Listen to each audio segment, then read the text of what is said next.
শুধু অভ্যন্তরীণ রাজনীতি নয়, পূর্ব ভারতের সামগ্রিক অগ্রগতির জন্য প্রতিবেশী রাষ্ট্রগুলোর সঙ্গে, বিশেষ করে বাংলাদেশের সঙ্গে উন্নত যোগাযোগ ও স্থিতিশীল সম্পর্ক অপরিহার্য।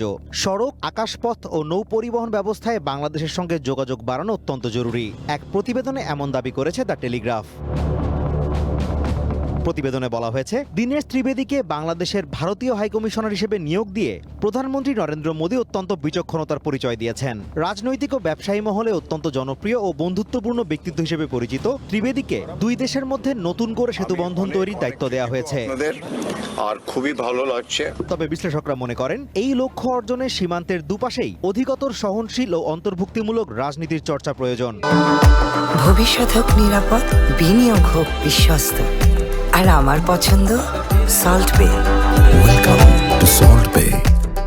অতীতে দিল্লি ও কলকাতার মধ্যে মতপার্থক্যের কারণে বাংলাদেশ ভারত সম্পর্কে যে নেতিবাচক প্রভাব পড়েছিল তা কাটিয়ে ওঠার এখনই সময়। অর্ধ শতাব্দীরও বেশি সময় পর এবারই প্রথম দিল্লি ও কলকাতায় একই রাজনৈতিক দল ক্ষমতায় রয়েছে, যা দ্বিপাক্ষিক সম্পর্কের ক্ষেত্রে একটি সামগ্রিক ও সমন্বিত দৃষ্টিভঙ্গি গ্রহণের বড় সুযোগ তৈরি করেছে।